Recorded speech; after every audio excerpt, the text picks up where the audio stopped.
Hi there, I'm Mariana from Crafting Happiness, and today I'm gonna show you how to crochet the single crochet.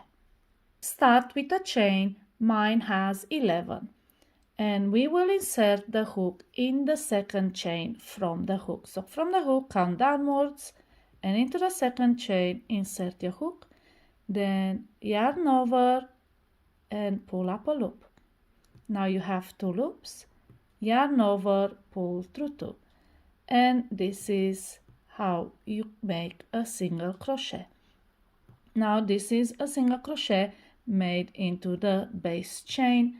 I'll finish this row and I'll show you how to continue making single crochet stitches, and I'll tell you about the turning chain.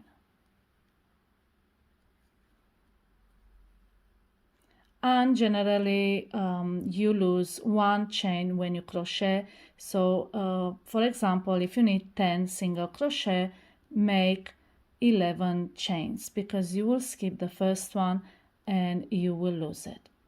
So I started with 11 chains and ended up with 10 single crochet. Now this is optional, but it will help you not losing stitches. Chain 1, and this is called a turning chain, does not count as a stitch. It just gives you a bit of height so you can continue. So turn, and now I'll show you how to make a single crochet into the stitch below. So if you turn your work around, you will see these stitches, these little V's.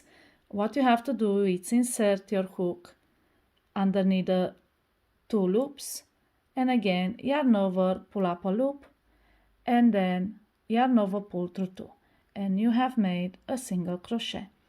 So I'll show you again. Insert your hook through both those loops, yarn over, pull up a loop, and then yarn over, pull through 2, and this is how you make the single crochet stitch.